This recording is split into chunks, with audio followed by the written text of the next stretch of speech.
ধর্মপ্রাণ প্রিয় উপাসক উপাসিকা বিন্দু, দীপঙ্কর বুদ্ধের পাদমলে পতিত হয়ে সুমেধ তাপস তিনি বুদ্ধত্ব লাভের জন্য প্রার্থনা করেছিলেন। তখন ভবিষ্যৎবাণী করেছিলেন, এই সুমেধ তাপস চারে অসংখ্য লক্ষাধিক কল্প পারমী সম্বর পূরণ করে তিনি জগতে গৌতম বুদ্ধ নামেই বুদ্ধ হবেন। সেই থেকে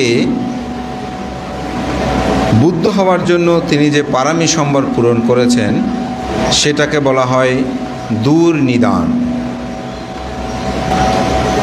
কখন পর্যন্ত?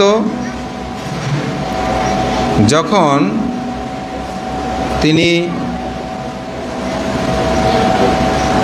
সন্তোষ দেবপুত্র নামে তুষিত স্বর্গের মধ্যে পারমী সম্বর পূরণ করে তিনি অবস্থান করছেন দেবপুত্র রূপে। সকল দেব ব্রহ্মগণ তারা চিন্তা করলেন, জগতে বুদ্ধের অমিতময় ধর্ম লাভ করতে হলে তাকে অবশ্যই বুদ্ধগণের আবির্ভাবের প্রয়োজন।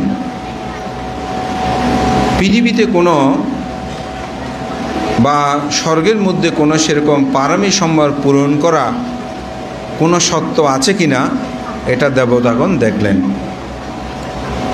তারা দেখলেন যে শ্বেতকেতু নামক একজন দেবপুত্র, সন্তোষ নয়, শ্বেতকেতু নামক এক দেবপুত্র, তিনি বুদ্ধ হওয়ার জন্য যে যে গুণসম্পন্নতা দরকার সমগ্র কিছু তিনি আয়ত্ত করে তুষিত স্বর্গে তিনি অবস্থান করছেন। তখন দেবতাগণ গিয়ে তাকে প্রার্থনা করলেন যে পৃথিবীতে তো এখন বুদ্ধ উৎপত্তির প্রয়োজন, যেহেতু পৃথিবীতে সধর্ম নাই, চারিদিকে মানব বিবস্ব জাতিভেদে দ্বন্দ্ব সাংঘাতে মানুষের জীবন বিপন্ন, মানুষ মুক্তির পথ খুঁজে পাচ্ছে না, তাই আপনি পৃথিবীতে আগমন করুন। তো বুদ্ধিসত্ত্বগণ আগমন করুন বললে তো আগমন করবে না। তারা পৃথিবী পর্যালোচনা করে দেখলেন কয়টা বিষয়, সেটা হচ্ছে 5টি বিষয় পর্যালোচনা করলেন। প্রথম পর্যালোচনা করলেন এখন বুদ্ধ উৎপত্তির সময় কিনা। বুদ্ধগণ যখন তখন পৃথিবীতে আসে না, পৃথিবীতে বুদ্ধের উৎপত্তির জন্য একটা সময়কালের প্রয়োজন আছে। দেখতে পেল হ্যাঁ এখন পৃথিবীতে বুদ্ধের উৎপত্তির সময়কাল। দ্বিতীয়ত তিনি চিন্তা করলেন তিনি কোন স্থানে জন্মগ্রহণ করবেন, কোথায় জন্ম নেবেন। তো দেখা গেল অতীত বুদ্ধগণ জম্বুদ্বীপের মধ্যেই তারা আবির্ভূত হয়েছেন স্থান।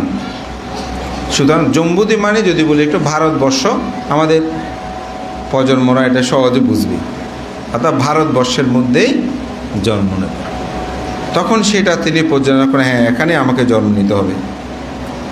জন্ম নিলে তো হবে না, জম্বুদ্বীপে কোন বংশে তিনি জন্মগ্রহণ করবেন, কারণ বংশেরও একটা বিষয় আছে। বংশ মানে টাকা পয়সা না, ওই বংশটা বিশুদ্ধ কিনা, ওই বংশের চারিত্রিক গঠন এটা ঠিক আছে কিনা। যেমন অনেক সময় অনেকে জন্ম হয় তার পিতৃ পরিচয় নাই, মাতৃ পরিচয় নাই, আছে না এরকম। তো যাতে এটা নিন্দা না, তবে বুদ্ধকে যাতে কেউ নিন্দা করতে না পারে সেই বিষয়ে বুদ্ধগণ সতর্ক থাকেন। যেমন আমাকে একবার একজন প্রশ্ন করেছে যে বুদ্ধ তিনি সংসার বর্জিত জীবন কেন করার জন্য উৎসাহিত করেছেন, তাহলে কি তিনি কি নপুংসক ছিলেন? এটা কিন্তু কোনো সাধারণ মানুষ নয়। তা আমি বললাম, বুদ্ধের পুত্র আছে সেটা আপনি জানেন? বলে যে হ্যাঁ শুনেছি। তাহলে বুদ্ধের যে পুত্র আছে এটা হচ্ছে বুদ্ধত্বগণের ধর্মতা। প্রত্যেকটা বুদ্ধগণ কিন্তু বিয়ে করবেনই, অর্থাৎ বিবাহবন্ধনে আবদ্ধ হবেন। যেহেতু সংসার বর্জিত জীবনযাপনের জন্য বুদ্ধগণ উৎসাহিত করেন, সেই কারণে তাদেরকে যেন কোনো অপবাদ দিতে না পারে। তো যে কোনো জায়গায় যদি তারা জন্মগ্রহণ করে তখন কিন্তু মানুষের নিন্দা করবে, বলছে এরকম যে এই জন্য এরকম। কিন্তু সেই কারণে বুদ্ধগণের কিছু ধর্মতার মধ্যে এটা পড়ে তিনি কোন কুলের মধ্যে জন্মগ্রহণ করবেন। তখন দেখা গেল তিনি ক্ষত্রিয় কুলে তিনি জন্মগ্রহণ করবেন, অর্থাৎ শাক্য বংশে আমরা যেটা বলে আপনাকে সেটা বুঝবেন। তারপর চিন্তা করলেন কোন মাতা পিতার ঘরে তিনি জন্মগ্রহণ করবেন। মাতা পিতা, বুদ্ধের মাতা এমনি হওয়া যায় না, বুদ্ধের পিতা এমনি হওয়া যায় না। বুদ্ধের মাতা পিতা হতে হলে তাকে সেরকম পারামি সম্ভার পূরণ করতে হয়। তো তিনি পৃথিবী অবলোকন করে দেখলেন যে রাজা শুদ্ধোধন এবং রানী মহামায়া তারা দুজনেই উচ্চ বংশীয়, ক্ষত্রিয় বংশীয়, এবং তারা স্বামী স্ত্রীর জীবনটা বড় বিশুদ্ধময়।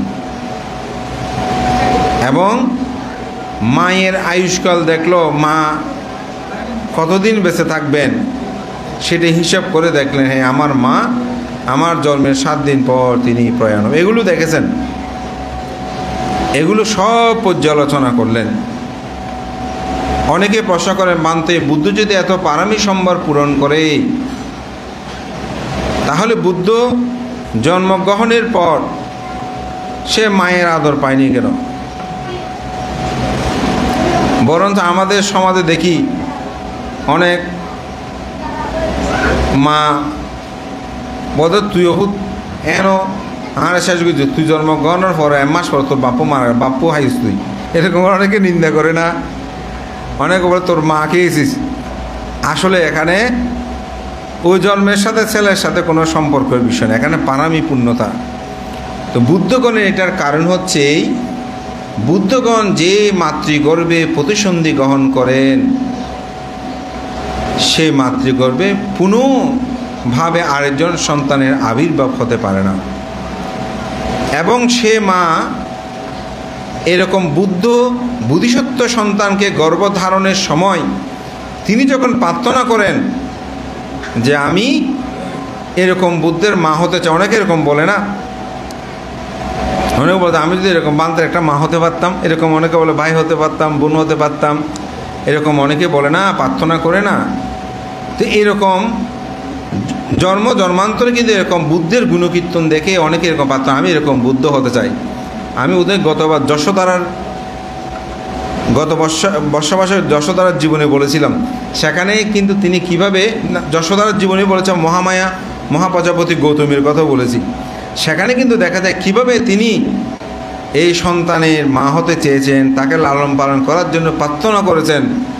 প্রতিটি ক্ষেত্রে কিন্তু এই যে আমরা আপনাদের সাথে একরকম দেখা হচ্ছে, আমরা আমার মনে হয় যে এরকম আমরা এই জন্ম নয়, এরকম অতীতে জন্মান্তর এরকম বন্ধন হয়েছে, দেখা হয়েছে, যে পারামি পূর্ণ করতেছি। যে এই পারামি পূর্ণ করা হয়তো দেখবেন এক সময় আমরা সবাই মুক্তি লাভ করব। ধর্মপ্রাণ প্রিয় উপাসক উপাসিকা বিন্দু, তো সেই জন্য মায়ের আয়ুষ্কাল কত এটা দেখেছেন। এটা দেখে তারপর তিনি আষাঢ়ী পূর্ণিমা তিথিতে রানী একটি স্বপ্ন দেখলেন। স্বপ্ন দেখেই তিনি শিহরিত হলেন, রাজাকে ডাকলেন, জিজ্ঞাসা করলেন, যা বলেন কেন চকিত হলে, কেন চমকিত হলে, কেন কি হয়েছে তোমার? বলে রাজন, আমি আজকে একটা অদ্ভুত স্বপ্ন দেখলাম। বলে 4টি দেবতা যেন খুব সুন্দর মানুষ আমাকে একটা চৌকিতে তুলে নিয়ে একটি গভীর সরোবরে আমাকে স্নান করালো। স্নান করিয়ে এনেই আমাকে যখন খাটের মধ্যে রাখলো, তখনই একটি শ্বেতহস্তি এসেই সে আমার দেহে প্রবেশ করলো, সাথে সাথেই আমার শিহরণ জাগিত হলো। রাজা চিন্তিত হলেন, আমার স্ত্রীর আবার কী হলো? তখন গণক ব্রাহ্মণের কাছে গিয়ে বিষয়টা অবহিত করলেন। তিনি বললেন, আপনাকে চিন্তিত হওয়ার কোনো কারণ নেই, আপনার গর্ভে মহাপুরুষের আবির্ভাব হচ্ছে। আপনি জয়ধ্বনি করুন, রাজ্যের মধ্যে ভেরিবাদ বাঁধিয়ে দিন। আনন্দ উৎসবের বন্যা বয়ে গেল। সেদিন ছিল আষাঢ়ী পূর্ণিমা, এই তিথি। এই আষাঢ়ী পূর্ণিমাতে আমরা যদিও বুদ্ধ পূর্ণিমা আমাদের কাছে অনেক গুরুত্ব বহন করি, আজকে আমাদের রাহুল খুব সুন্দর কথা বলছে, আমাদের বুদ্ধ পূর্ণিমার মতনই আসলে আমাদের আষাঢ়ী পূর্ণিমা। যদি মাতৃগর্ভে প্রতিসন্ধি গ্রহণ না করত, তাহলে বুদ্ধ পূর্ণিমা কোথায় থেকে আসতো? মহাকারণিক তথাগত বুদ্ধের জীবন দর্শনে এটা হচ্ছে আষাঢ়ী পূর্ণিমার প্রথম একটি বিষয়। আমরা আজকে এটা জানলাম। দ্বিতীয়, 29 বছর বয়সে তিনি 4টি বিষয় দেখলেন। একটি হচ্ছে জরাগ্রস্ত ব্যক্তি, জরা মানে বৃদ্ধ বয়স, যারা আপনি দুঃখা দেখে বলেছি না। দ্বিতীয়, ব্যাধি দুঃখ, ব্যাধি মানে রোগ, ব্যাধি পি দুঃখ। আজকে ধর্মচক্র পদসূত্র বলেছেন না, মারানাম পি দুঃখা, মরণ দুঃখ। দেখেন 29 বছর বয়সে কিন্তু এই 3টা সমস্যায় তিনি সম্মুখীন হয়েছিলেন। 29 বছর বয়সে এই 3টার সমস্যার সম্মুখীন হয়েছিলেন রাজকুমার সিদ্ধার্থ। জরা ব্যক্তি দেখেছেন, অর্থাৎ বুড়ো মানুষের, বৃদ্ধ মানুষেরই, বৃদ্ধ মানুষ তো আমরা কেউ হতে চাই না, ঠিক না? তাহলে বৃদ্ধ দেখেছেন, মন খারাপ হয়ে গেছে, আমিও বৃদ্ধ হব। রুগী দেখেছেন, ও রুগী দেখলে বুঝা যায় দুঃখ কাকে বলে। আমি অতি সাম্প্রতি সময়ে এরকম রুগী দেখে ও দুঃখ। আসলে এ রোগ, অহংকার করি আমরা, অনেক কিছু করি, মোহ আবরণে, সে বৃক্ষ হোক, ঘি হোক, কিন্তু এই রোগ ব্যাধি কীভাবে মানুষকে কষ্ট দেয় এটা বলার মতো না। তো সেজন্য ব্যাধি, মরণ, কী ধরনের মরণ! সাম্প্রতি 2-1টা মৃত্যুর কথা বললে অবাক হয়ে যায়। আমি কুমিল্লা গেলাম সেদিন, মেয়েটার বয়স হবে 26-27, ছেলেটার বয়স বোধ হয় 33 না কত। শ্যামল সিংহ মারা গেল। তো ছবিতে দেখতেছি বাচ্চা বাবাকে আদর করতেছে, ওই অনিত্য সবার মধ্যে ফুল টুল দিয়ে সাজানো, কিন্তু এই বাচ্চা জানে না এটা তার পিতাকে শেষ স্পর্শ, ঠিক না?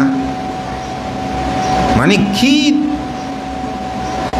দুঃখ, এটা আসলে বর্ণনা করা যায় না। আমরা তো অনেকে বলি এই দুঃখ। আসলে অপরের দুঃখের কথা করিলে চিন্তন, নিজের দুঃখ থাকে কতক্ষণ। অপরের দুঃখ ভাবলে আসলে বোঝা যায় আমাদের দুঃখগুলো আসলে কি। এ মরণ কি দুঃখ, এটা আসলে উপলব্ধি করা যায়। তারপর একজন সন্ন্যাসী দেখলেন, এটি দেখেই তিনি অবিনাশক্রমের জন্য সংকল্প নিলেন। এই আষাঢ়ী পূর্ণিমার জ্যৈষ্ঠনাথ সময়ে তিনি চিন্তা করলেন, ইতিমধ্যে তার একজন সন্তানের আবির্ভাব হয়েছে, যার নাম ছিল রাহুল কুমার। তখন পরবর্তীতে রাহুল কুমার, আমাদের রাহুল তো আছে এখানে একজন, এই রাহুলও কিন্তু অনেক প্রতিভাবান। তো রাহুলের জন্ম হলো। তখন তিনি একদিন চিন্তা করছেন, এখন মা বাবার মায়া, স্ত্রীর মায়া, এখন সন্তান হয়েছে, সন্তানেরও মায়া আমাকে বন্দি করলো। রাহুল জাত বন্ধন জাত, রাহুল জন্ম হয়েছে, আমাকে বন্ধন করছে। তখন তিনি তার একটা প্রিয় ঘোড়া ছিল, যার নাম ছিল কণ্ঠক, এবং তার একটা বন্ধু ছিল সারথী, তাকেও সাথে করে নিয়ে, ছন্দক তার নাম ছিল, তাকে সাথে নিয়ে তিনি রাজবাড়ির একেবারে একটি গোপন পথ ধরে, যেন কেউ না জানে, নিঃশব্দে তিনি এই আষাঢ়ী পূর্ণিমা তিথিতে অবিনিষ্ক্রমণ করেন। এটাই হচ্ছে দ্বিতীয় একটি ঘটনা। বুদ্ধ দীর্ঘ 6 বছর কঠোর সাধনার পর গয়ার বুদ্ধিদ্রুমে তলে বসে তিনি বুদ্ধত্ব লাভ করলেন। লাভ করে চিন্তা করছেন, আমি আজ কীভাবে কারকে আমি প্রথম ধর্ম দেশনা করব। বুদ্ধ নিরাশ হলেন, আমার এই ধর্ম উপলব্ধি করার মতন তো মানব জগতে আছে বলে আমার মনে হয় না।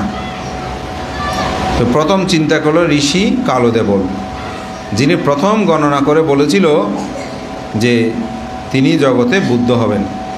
দেখা গেল তিনি কিছুদিন 15 দিন পূর্বে মারা গিয়েছেন। নিরাশ, আর হলো না। তারপর ঋষি আলাল কামালামপুত্র, তারাও কিন্তু জ্ঞানী ছিল, সাধক ছিল, কিন্তু তারা ব্রহ্মলোক পর্যন্ত গিয়েছে, আর ঊর্ধ্বে যেতে পারে নাই, নির্বাণ সাক্ষাৎ করতে পারেনি তারা। দেখে তারা সপ্তাহ কাল আগে মৃত্যুবরণ করেছে। তখন দেখছে পঞ্চবর্গীয় শিষ্য, তো সুজাতা থেকে পায়সন্য খাচ্ছে দেখে এই পঞ্চবর্গীয় শিষ্য কিন্তু বুদ্ধের সাথে অনেক দিন ছিলেন, কিন্তু সুজাতা থেকে যখন পায়সন্য খাচ্ছে তখন বলতেছে এই সাধক তো নীতিভ্রষ্ট হয়ে গেছে, এখন সে ভালো খাবার খাচ্ছে, এখন খাদ্য গ্রহণ করতেছে, মহিলাদের থেকে খাবার নিচ্ছে, এই ধরনের বিভিন্ন মানসিক চিন্তা করে বুদ্ধকে ছেড়ে তারা চলে গেছেন।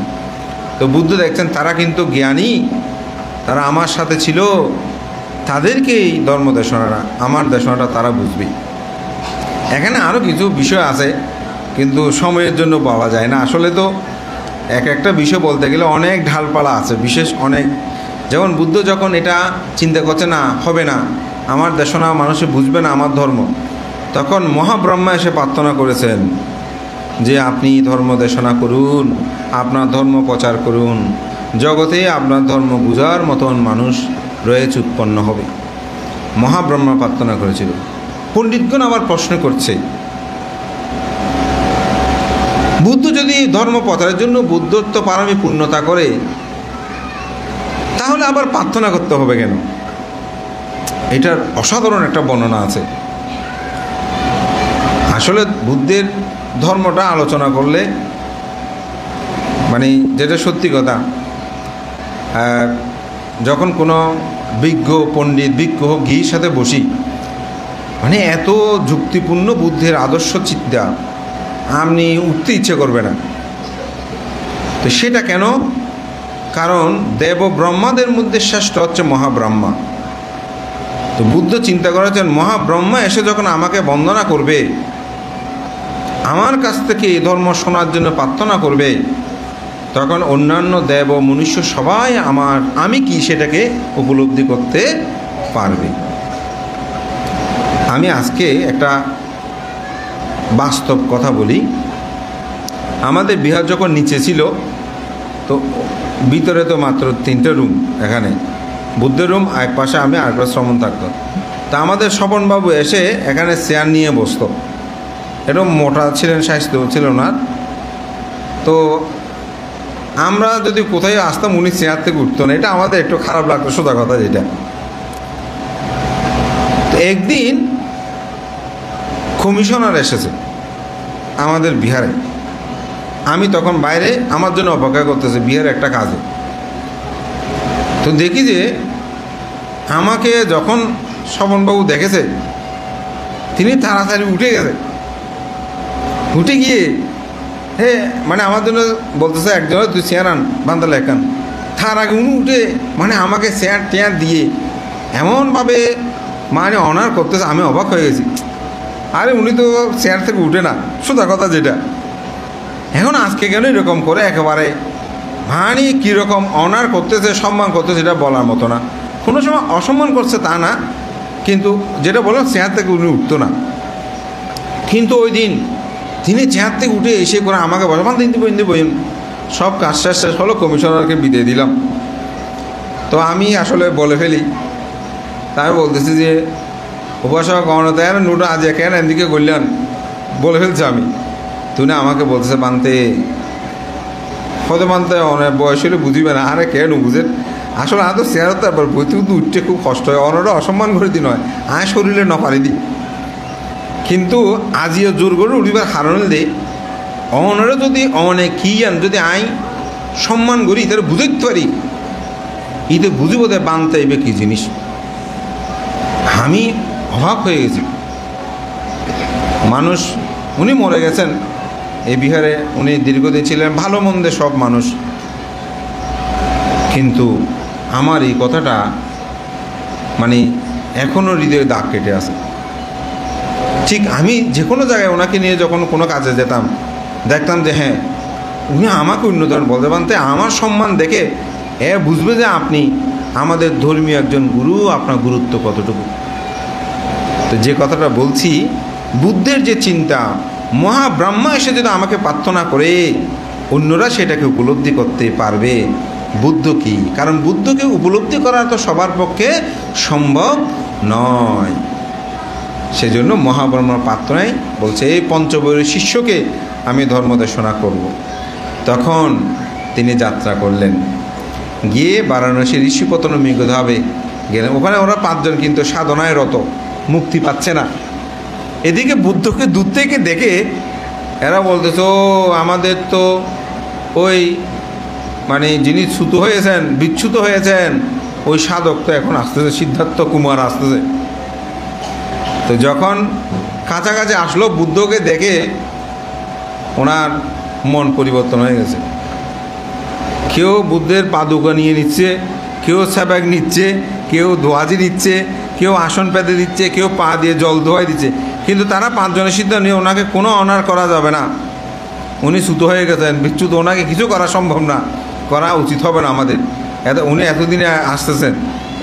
কিন্তু বুদ্ধ যখন কাছে গেলেন, বুদ্ধির গুণমহিমায় নমিত হলেন। সেখানেই বুদ্ধ এই ধর্মচক্র প্রবর্তন সূত্রটা দেশনা করেছেন। সেদিন ছিল আজকের এই আষাঢ়ী পূর্ণিমা। আমরা কয়টা পেয়েছি? 3টা। এবং এখানেই কিন্তু বুদ্ধ প্রথম শিল বর্ণনাটা দিয়েছেন। আজকে যে আপনার শিল গ্রহণ করেছেন, এখানে শিল বর্ণনা দিয়েছেন। দে মে বিক্ষাবে আন্তা পাব্বা জিতের না সে বিথাব্য কথা মেয়ে দে ইউ চায়া কামে সুকামা সুকাল্ল ইউনো হীনো ঘাম্য পুতুক জানিক অনাত্মা আনারিও অনাত্মা সংহিত। বুদ্ধ এখানে বলছেন 2টা জিনিস আপনাকে পরিত্যাগ করতে হবে। একটা তো সংসার জীবনে থাকা, বদ্ধ হয়ে নয়, থাকলে নির্বাণ পাওয়া যাবে না। আর একটা হচ্ছে কিচ্ছ সাধন, অর্থাৎ শরীরকে কষ্ট দেওয়া। শরীরকে কষ্ট দিয়েও কিন্তু আপনি নির্বাণ পাবেন। এটা বলছি একটু কারণে আমাদের মধ্যে অনেকে অশ্বশীল নিলে একটু পানীয় পান করে না। বর্তমানতে আমি এমনভাবে অশ্বশীল রাখি, 1 ফোঁটা পানীয় পান করি না। তো বুদ্ধ ধর্ম তো শরীরের কষ্ট দেওয়া যাবে না। কি বলছে এখানে? বারবার বলছে মাজ্জিমা পাটিপাদ উব আন্তা অনুপ ঘম্মা মাজ্জিমা পাটিপাদ তথাগতেন আবিসম্বুদ্ধ সাক্ষ্য কারণী याना कराणी उपासमाया अभियाय सम्बुधाया निब्बानाय संबत्तति। বলে যে আমার চক্ষু উৎপন্ন হয়েছে, আমার চক্ষু অভিসম্বুদ্ধ, আমি অবুদ্ধ হয়েছি, আমার মধ্যে বুদ্ধত্ব লাভ হতে নির্বাণ, নির্বাণকে আমি জেনেছি। নির্বাণ কি এটা আমি জেনেছি। কাদেরকে বলছে? এই পঞ্চবর্গীয় শিষ্যদেরকে। তো সেজন্য অষ্টশীলের আগামী সপ্তাহে অবশ্যই অষ্টশীলের ব্যাখ্যা হবে। কিন্তু যেহেতু ধর্মচক্র প্রবর্তন সূত্র, এখানে বুদ্ধর কী শিল বর্ণনা দিয়েছেন এটি আমি আপনাদেরকে একটু বললাম, যে এখানে এরকম করে অষ্টশীল রাখা যাবে না এত কষ্ট করে, আর মধ্যম পথ অবলম্বন করতে হবে। আষাঢ়ী পূর্ণিমা বুদ্ধের যখন নাম যশ কীর্তি প্রতিপত্তি সর্বদিকে প্রচার লাভ করল, তখন একটা ঘটনা ঘটেছে। ঘটনা হচ্ছে একটা ভিক্ষু, বিভিন্ন খেলা হয় না মাঠে বিভিন্ন জায়গায়, তো আপনারা একটা বাঁশের মধ্যে কিছু জিনিসপত্র রেখে বাঁশ, পিচ্ছিল বাঁশ বেয়ে উপরে উঠে জিনিস নিতে হয়, যে একটা খেলা আছে না, তো এরকম একটা বিশাল মেলার মধ্যে এই খেলাটা হচ্ছে। তো উপরে একটা খুব সুন্দর ছাবাই দিয়েছে, ওদের যিনি উঠে এই ছাবাইটা নিতে পারবে এটা তার হবে, ওখানে উঠে যেটা নিতে পারে। এখন একজন বুদ্ধের শিষ্য ভিক্ষু, নাম মনে হয় পিপ্পল না, পিণ্ডুরু নামক একজন ভিক্ষু, উনি কিন্তু এক পর্বত থেকে আকাশ মার্গে তিনি উড়ে যাওয়ার সময় এই জিনিসটা দেখেছে। তো উনি কী করেছেন, তিনি তো উঠতে পারেন, বাঁশ বেয়ে উপর উঠতে হয়নি, তিনি ঋদ্ধি প্রভাবে সেটা নিয়ে চলে গেছেন। এখন মানুষজন বিরোধী যারা আছে, এখন দেখবেন যে পৃথিবীতে আপনি কারো ক্ষতি না করেন তবুও আপনার শত্রু আছে, নিন্দা আছে। কেন? কারণ আপনি উপর উঠলে আরেকজনে সহ্য করতে পারবেন না। তুমি আপনারা সেই সবার ক্ষেত্রে কীরকম একটা সেবেকের জন্য, পাত্রের জন্য এই ঋদ্ধি নিয়ে এই মেলা থেকে এই জিনিসটা নিতে হয়, এটা নিয়ে নিন্দা শুরু হয়ে গেল। তো বুদ্ধ চিন্তা করছেন, ঠিক সামান্য একটা পাত্রের জন্য আমার বিক্রয় যদি এরকম নেয়, সাধারণ জনগণ যারা এগুলো বাসটা বেয়ে নিতে চায় তাদের মনে কষ্ট উৎপন্ন হবে, নিন্দা তো করবেই। তখন বুদ্ধ সমবেত ভিক্ষু সঙ্গে আহ্বান করে বললেন, হে ভিক্ষুগণ, তোমরা আজকে থেকে কোনরূপ ঋদ্ধি প্রদর্শন করবে না। এই যে অনেকে বলে অরহ ঋদ্ধি দেখাতে পারে না, এটা হচ্ছে বুদ্ধের বিনয়। যিনি ঋদ্ধি প্রদর্শন করবেন তার আপত্তি হবে, দুঃখাট্য একটা দোষ হবে, একদম মহা অপরাধ সেরকম না, একটা দোষ হবে। এটা যখন প্রচার হয়ে গেল তখন অন্য তীর্থঙ্কর বলতে লাগলো, বুদ্ধর আসলে কোনো ঋদ্ধি নাই, বুদ্ধের কোনো ঋদ্ধি নাই, বুদ্ধ আসলে এমনি এগুলো বলে যে মানসিক, আসলে ওনার কোনো ঋদ্ধি নেই। এটা আবার এলাকায় প্রচার করতে শুরু করলো। এখন স্বাভাবিক যারা বুদ্ধ ভক্ত, যারা এগুলো দেখেছেন, তারা বিভিন্ন জায়গায় আচ্ছা, তো বিভিন্ন জায়গায় স্বাভাবিকভাবে এটা একটা প্রচার কি হয়ে গেছে, ও বুদ্ধ নাকি ঋদ্ধি জানে না, ঋদ্ধি জানে না, এভাবে বলা বলি করতে শুরু। দেখেন কীরকম নিন্দুক। এখন বুদ্ধকে এসে রাজা মহারাজা সবাই প্রার্থনা করতেছে, বুদ্ধ এখন তো এরকম অনেকের মধ্যে সন্দেহ দূরীকরণ করার জন্য, বুদ্ধের শাসনকে রক্ষা করার জন্য আপনাকে অবশ্যই ঋদ্ধি দেখাতে হবে, মানে প্রার্থনা করেছে। তো বুদ্ধ বলতে, ঠিক আছে, এটা অমরক, মানে একটা জায়গায় যেখানে নির্দিষ্ট করলো যে ওখানে ঋদ্ধি প্রদর্শন করা হবে। তো ওখানে অনেকগুলো আম গাছ ছিল। যেদিন হবে তার পূর্বরাত্রি ওই অন্য তীর্থঙ্গ যারা বুদ্ধি নিন্দা, এরা সব আম গাছ একেবারে কেটে ফেলে দিল। যখন কেটে ফেলে দিল, এখন পরের দিন তো হবে, মানে বুদ্ধ ওখানে গিয়ে ঋদ্ধি দেখাবে। এখন কি দিয়ে দেখাবে, কীরকম করবে, এটাই সবাই ভাবিত হচ্ছে। এখন একজনে একটা খুব সুন্দর আম, এখন তো আমের দিন, মানে বুদ্ধের বিষয়টা আমি ভাবি আমের দিনে তো আমের ঘটনাটা ঘটছে।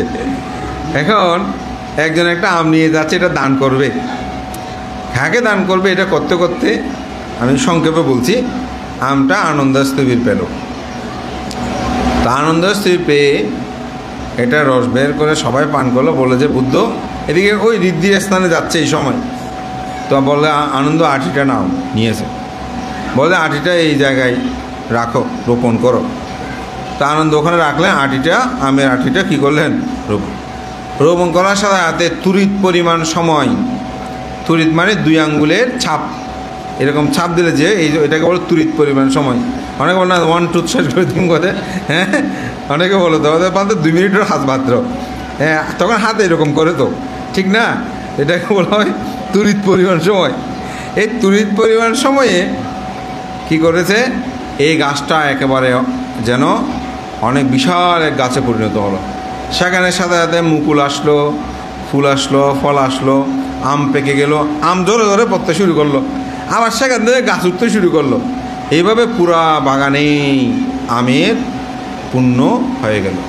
তখন বুদ্ধ ধ্যানস্থ হয়ে তার বাহুকে প্রসারিত করে ঋদ্ধি পাবে তিনি একবার আকাশে উঠলেন, আবার নির্মুদিকে আসেন। এভাবে বিবিধভাবে তিনি ধর্ম ঋদ্ধি প্রদর্শন করে সকলের সন্দেহ তিনি বিভাজন করলেন, এবং সেদিনই ছিল শুভ আষাঢ়ী পূর্ণিমা। কিন্তু পাপিষ্ঠ মার নিন্দুক আপনাকে ছাড়বে না, নিন্দুক কী করবে না, আপনাকে ছাড়বে না। এখন নিন্দা আর একটা শুরু হয়েছে। কী নিন্দা বলতে পারবেন কেউ? কী নিন্দা? নিন্দা করতেছে যে বুদ্ধ তো বলেছেন ঋদ্ধি দেখাবে না, শিষ্যদেরকে বলেছে না বুদ্ধ তোমরা আর ঋদ্ধি প্রদর্শন করবে না। তো বুদ্ধ যেখানে ঋদ্ধি প্রদর্শন নিষেধ করেছেন তিনি কিভাবে ঋদ্ধি দেখালেন, এটা নিয়ে আবার নিন্দা করতে শুরু করলো। দেখেন কোথায় যাবেন।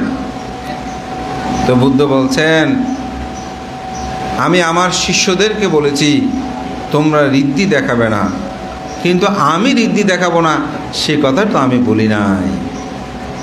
দেখেন বুদ্ধের কি প্রজ্ঞা। আমার শিষ্যদেরকে বলেছি, যেমন আমরা যখন ক্লাসে পাঠদান করি তখন ছাত্রকে বলে তোমরা বারান্দার মধ্যে বাইরে হবে না, ক্লাসরুমে বসে থাকবে যতক্ষণ ক্লাস শেষ না হয়। তখন কি শিক্ষক বারান্দায় আসেন না?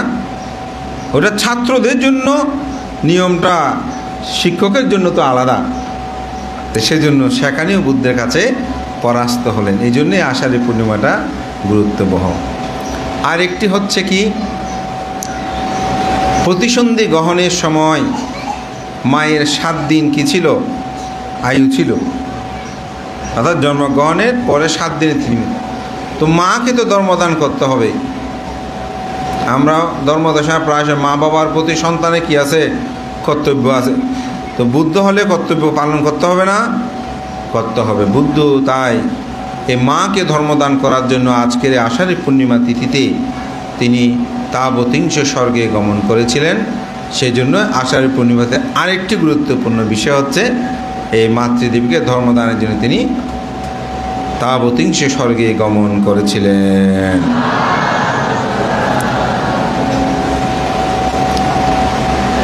কয়টা হয়েছে? 5টা। হ্যাঁ, 5টা। মূলত এই পঞ্চস্মৃতি। তো আরেকটা বিষয় আছে, সেটা হচ্ছে বর্ষাব্রত অধিষ্ঠান। এটা যেহেতু বিনয়, এই জন্য এটাকে স্মৃতি ধরে না। বিনয় একটা বিষয়, স্মৃতি মানে ঘটনা বহুল কিছু। তো তারও একটা কারণ আছে। ভিক্ষুরা ধর্ম দেশনা করার জন্য দিবারাত্রি বিভিন্ন জায়গায় ছুটে যেত। তো বর্ষাকালীন সময়ে কৃষকরা যখন চাষ করত, তো রাস্তায় কৃষকের জমিগুলো তৈরি করে পানি ধরে রাখার জন্য আটি তৈরি করে না, আইল বলি যে আমরা। তো একজন তো দুজন ভিক্ষু নয়, শত শত হাজার ভিক্ষু যখন এই আইলের উপর দিয়ে, আটির উপর দিয়ে হেঁটে যেত, ওগুলো কি হয়ে যেত? চ্যাপ্টা হয়ে যেত। তখন এই জমির পানি ওই জমিতে চলে যেত, পানি থাকতো না। তখন তারা নিন্দা করতে শুরু করলো, দেখো দেখো বুদ্ধের শিষ্যগণ কেমন, এই রাত নাই, দুপুর নাই, বর্ষা নাই, প্রতিনিয়ত কালে ধর্ম প্রচারের কথা বলে ঢুকতেছে। তারা কি এক জায়গায় বসে ধ্যান সমাধি একটু করতে পারে না? এটা নিয়ে নিন্দা শুরু হলো। তখন বুদ্ধ ভিক্ষু সংঘদেরকে আহ্বান করলেন।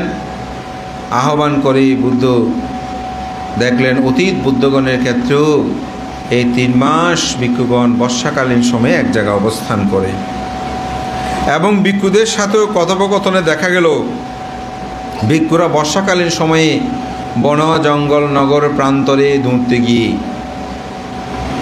তারা অনেকেই সাপের ছোবলে প্রাণ যাচ্ছে। ওই যে বর্ষাকালীন সময় একটু একটু সাপ যোগ, এগুলো তো বেশি দৌড়াদৌড়ি করে। আবার অনেক সময় দেখা যাচ্ছে এক স্রোতা নদীতে পার হচ্ছে, হঠাৎ ঢল চলে এসেছে, তখন এগুলো যেতে পারতেন, ওইগুলো ঢলে অনেকে ভাসিয়ে নিয়ে গেছে। আবার অনেকে দেখা যাচ্ছে নদী পার হওয়ার জন্য গরুর লেজ ধরে, গরুকে সামনে দিয়ে লেজ ধরে পার হতে আছে। যখন মাছ পথে গেল, দেখা গেল সেখানে গরুটা তাকে বহন করতে পারছে না, গরুর উপরে চিপে ধরতে গিয়ে গরুটা পানি নিজে ওখানে মারা গেছে। এটা নিয়ে তার অনুশোচনা হচ্ছে, আমার কারণে একটা গরু মারা গেল। এভাবে ভিক্ষুদের মধ্যে বিবিধ সমস্যার সৃষ্টি হচ্ছে। তখনই বুদ্ধ আইন প্রজ্ঞাপন, হে ভিক্ষুগণ, আজ থেকে আমি আইন প্রজ্ঞাপন করছি, এই আষাঢ়ী পূর্ণিমা থেকে, অর্থাৎ বর্ষা 2 মাস, এটা ভিক্ষুদের গণনায় 3 মাসে আসলে মানে একটা বর্ষা হয়। এই বর্ষাকাল পর্যন্ত, আষাঢ়ী পূর্ণিমা থেকে আশ্বিনী পূর্ণিমা পর্যন্ত 3 মাস কী করবেন? ত্রৈমাসিক বর্ষাব্রত অধিষ্ঠান করে একটি নির্দিষ্ট স্থানে ভিক্ষুগণ বসবাস উদযাপন করবেন। যদি না করে তাহলে তাদের একটা আপত্তি হবে। তবে এখানে ক্ষেত্র বিশেষে কোনো জায়গায় বসবাস অধিষ্ঠান করেছে, যদি সেখানে অমনুষ্যদের উপদ্রব হয়, কোনো সমস্যা হয়, তাহলে তিনি বসবাস, অথবা দায়করা পাড়াপাড়ি বিভিন্ন সমস্যা হচ্ছে, তাও কিন্তু পারে। অর্থাৎ থাকার যদি সুন্দর পরিবেশ না থাকে তাহলে তিনি সেখানে থেকে চলে যেতে পারবেন। এগুলো বিভিন্ন আছে। আবার 7 দিনের একটা অবকাশ নেওয়া যায়। অনেক সময় কারো মা অসুস্থ বা মা মৃত্যুবরণ করেছেন, কোনো দায়ক কোনো কেউ অসুস্থ হয়েছেন, শ্রদ্ধা করেন, বান থেকে আমি একটু ডেকে পুণ্যদান, মানে বানতে একটু পুণ্য দান করতে চাই, এরকম চিন্তা চেতনা করেই অনেক সময় অনেকে কী করেন, প্রার্থনা করেন। এরকম প্রার্থনা করলেও সেই ভিক্ষু 7 দিনের অবকাশ নিয়ে যেতে, তবে 7 দিনের মধ্যে অবশ্যই তাকে কী করতে হবে, ফিরে আসতে হবে। না আসলে তার বসবাস রক্ষিত হয় না। যদি না থাকে তাহলে তার একটা আপত্তি হয়। তবে সব কিছু কার্যকারণ। আবার বসবাসের মধ্যে 2টা আছে, হ্যাঁ, এগুলো ব্যাখ্যা করলে অনেক, আমার কথা দীর্ঘই করছি না। যেহেতু আপনাদেরকে সকালে একটু বলেছিলাম যে আষাঢ়ী পূর্ণিমা সম্পর্কে আজকে একটু আলোচনা করব। অন্যান্য বার আমাদের পূর্ণিমাগুলোতে বিভিন্ন অতিথি আসলে আমরা অনেক সময় সেটা আলোচনা করা সম্ভবপর হয় না। তো আজকে আমি মনে করি আষাঢ়ী পূর্ণিমা কি, এই বিষয়ে আপনাদের কিছুটা হলেও ধারণা উৎপন্ন হয়েছে। এই বিষয়গুলোকে উপলব্ধি করবে, এই পড়তে ব্যর্থ করে আবারও আমাদের সদ্ধর্ম শিক্ষা নিকেতনের সকল ছাত্রছাত্রী, অভিভাবকবৃন্দ এবং আপনারা যারা আজকে এই ধর্মচক্র প্রবর্তন সূত্র পাঠে অংশগ্রহণ করেছেন, আপনাদের প্রতি আমি আশীর্বাদ জানাই। কিন্তু আমাদেরও খুব ভালো লেগেছে। আমরা শুধু আপনারাও যখন একসাথে করেছেন খুব আনন্দ লেগেছে, প্রীতি অনুভব করেছে। এবং সাথে সাথে বইটা প্রকাশনায় যারা সম্পৃক্ত ছিলেন তাদের প্রতি আমি আশীর্বাদ, কৃতজ্ঞতা জানাই। এবং আমাদের একটি উপসদ তালিকাও প্রকাশ করে আমাদেরকে সবার মঙ্গল শুভকামনা উদ্যুক্ত শ্রীবৃদ্ধি কামনা করেই আমার নাতি দীর্ঘ ধর্মকথা এখানে শেষ করতে, জগতের সকল প্রাণী সুখী হোক।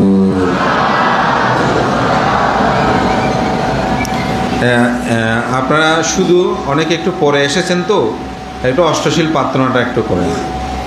বলেন ও কাসা আহাং বান্তে তিসারানেনা সাহা আট্টাঙ্গা সামান্নাগাতা উপসত শিলাং ধাম্মাং ইয়াচামি অনুগ্রহং কাত্বা শিলাং দেতা মে বান্তে দ্বিতীয়ম্পি আহাং বান্তে তিসারানেনা।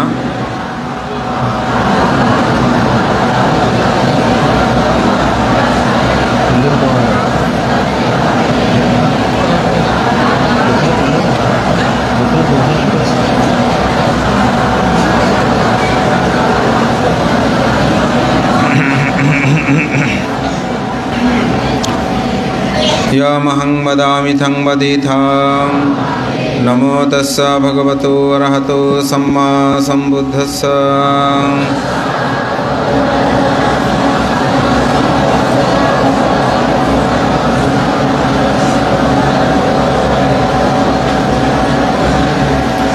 बुद्धं शरणं गच्छामि,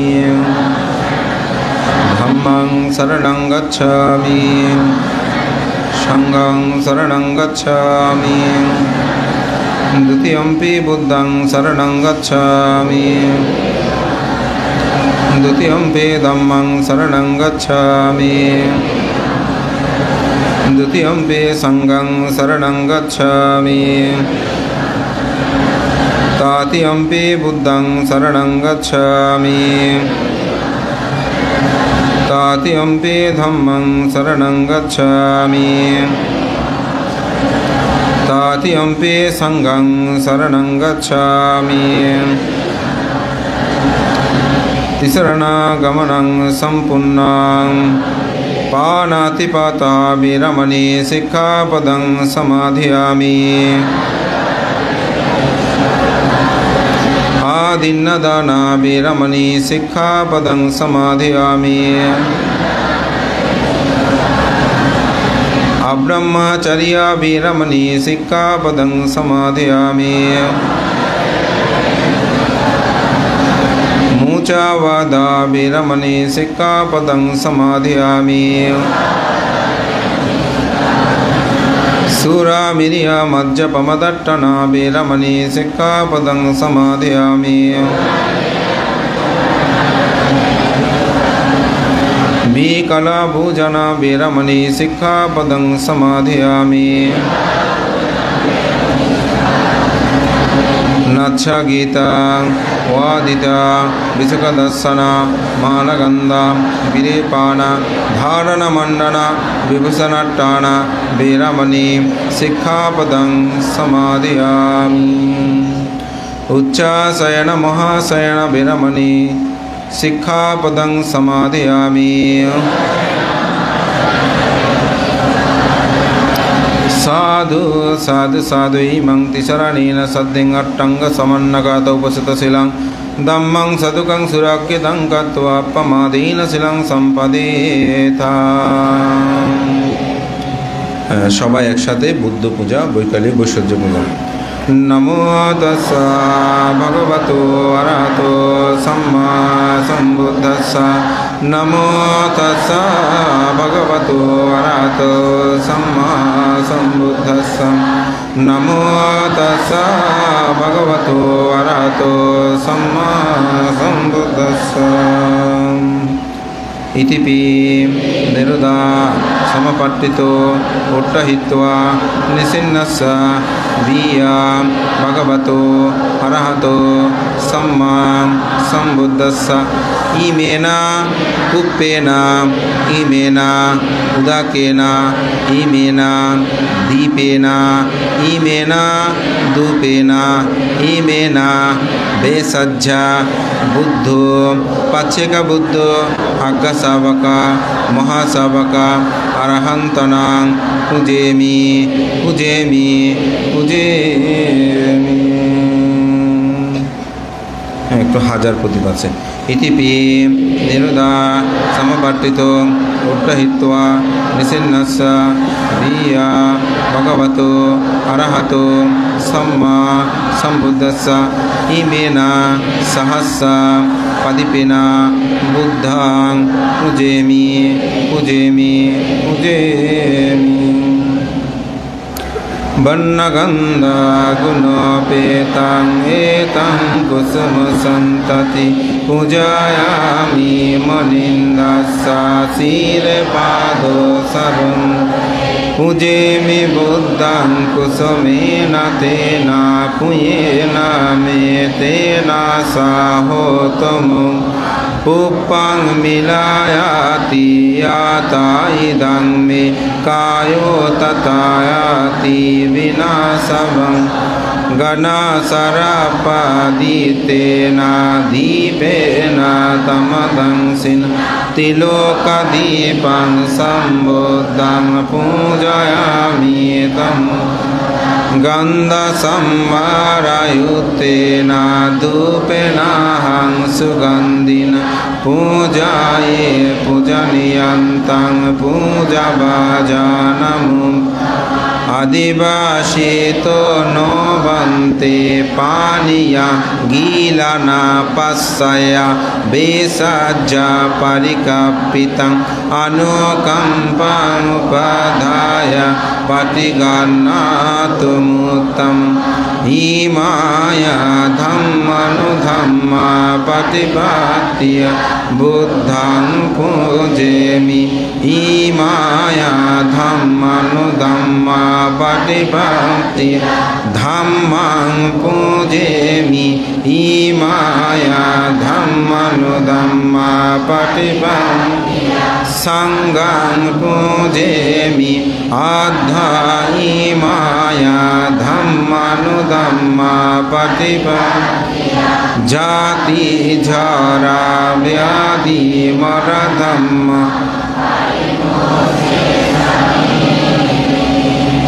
साधु साधु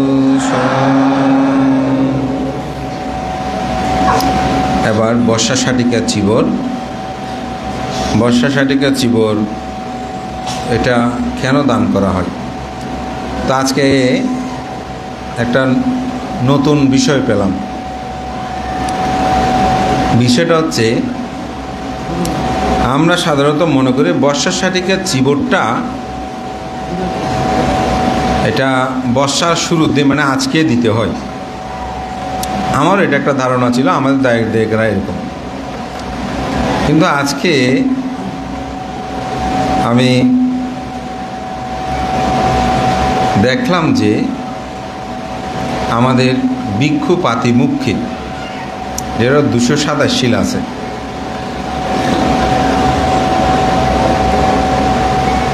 আজকে আমাদের ভিক্ষু সংঘের উপসৎশীল ছিল।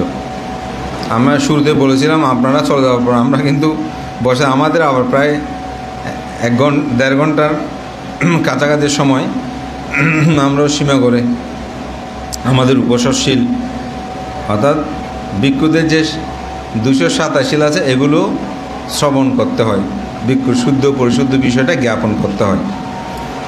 তা আমি ওখানে দেখলাম যে ত্রৈমাসিক বর্ষাব্রতের মাঝখানেও অর্ধ মাসেও এই বর্ষা শাটিকার চিবরটা দান করা যায়। তা আমাদের পূর্বের আচার্যরা কেন এটা বর্ষার মাঝখানেও গ্রহণ করত, এটা আমি আজকে ক্লিয়ার হলাম। তা আসলে বুদ্ধের ধর্ম শেষ নাই শিকার। তো এই জিনিসটা আমার নতুন আজকে মানে পুস্তক আকারে এটা আমি তার সত্যটাতে আমি খুঁজে পেয়েছি। তো যে কথাটা বলছি, এই বর্ষা শাটিকার চিবর দানের একটা বিশেষ কারণ আছে। সেটা হচ্ছে বিশাখার একদিন ভিক্ষু সংঘকে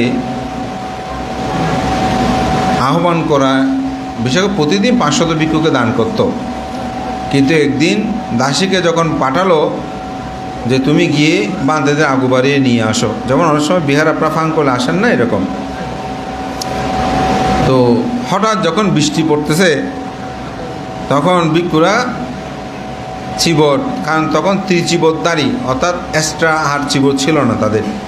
একটা হচ্ছে অন্তবাস নিচেরটা, আর দোয়াজে যেটা আমরা গাইদের উত্তরাসঙ্গ, আরটা তার দোয়াজে কাঁধের যেটা, এই 3টে মাত্র ভিক্ষুদের চিবর ছিল, অতিরিক্ত আর চিবর ছিল না।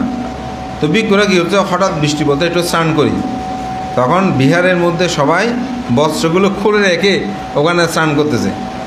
এখন উনি তো সবাই নিয়ে আসছে আগু বাড়িয়ে নেওয়ার জন্য, এসে দেখতেছে যে গেটের মধ্যে ওখানে একটাও ভিক্ষু নয়, সব উলঙ্গ সন্ন্যাসী।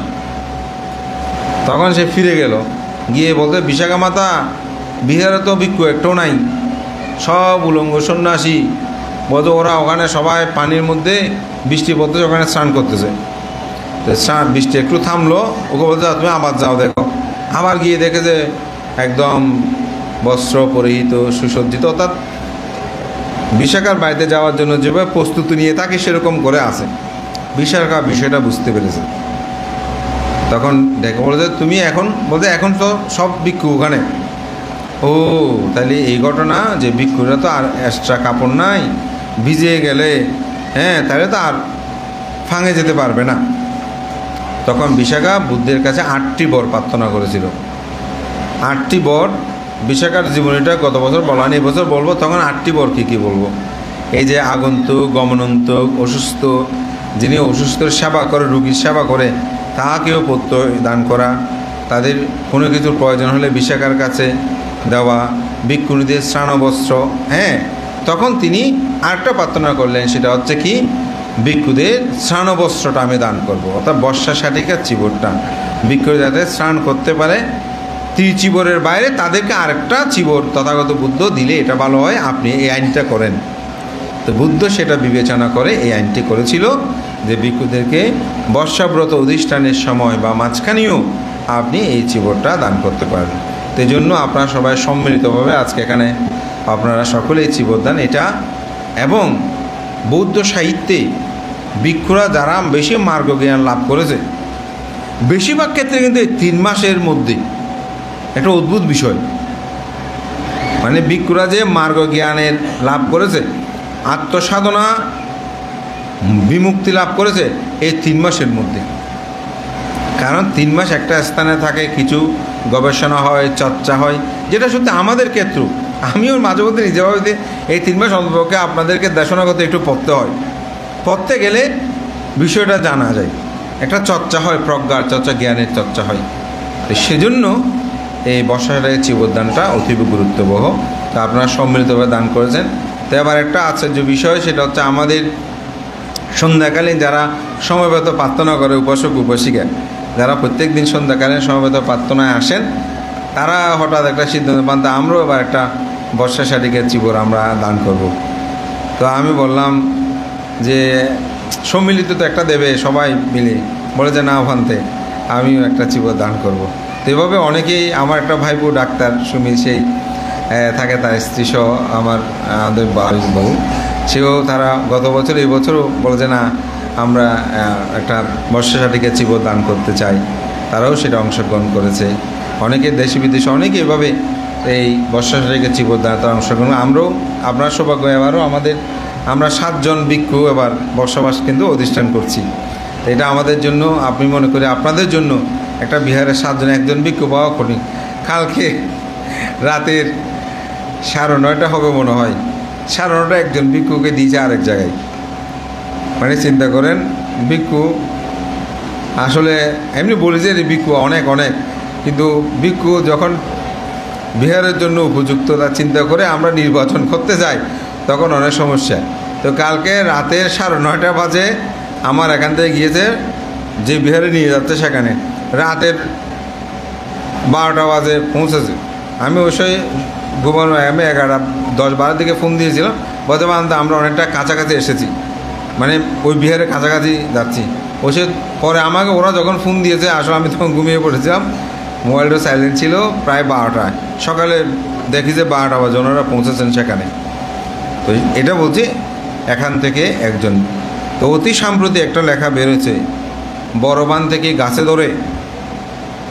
তা আমরা সবাই ভিক্ষু চাই, আসলে বানতে ভিক্ষু দেয়, কিন্তু বিহারে ভিক্ষু যদি রাখে অনেক এতজন ভিক্ষু কেন, কিন্তু তিনি একটা বড় বান্ধে চায়।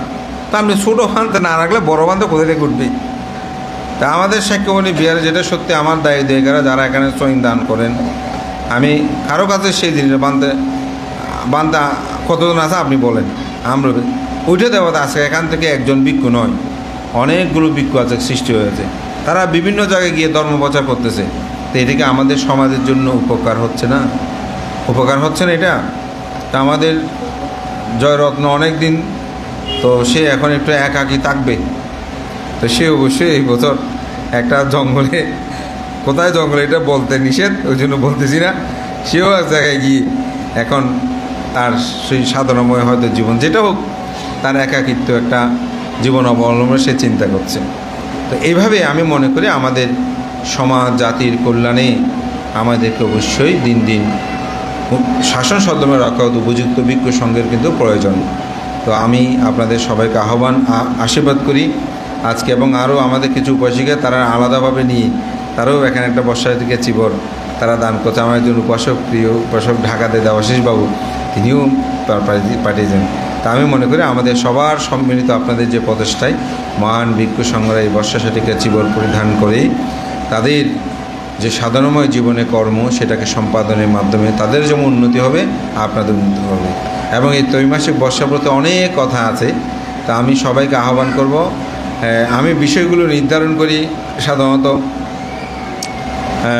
এক সপ্তাহে বলে দিই, তারপর সপ্তাহ আপনার যেটা বলেন সেটা।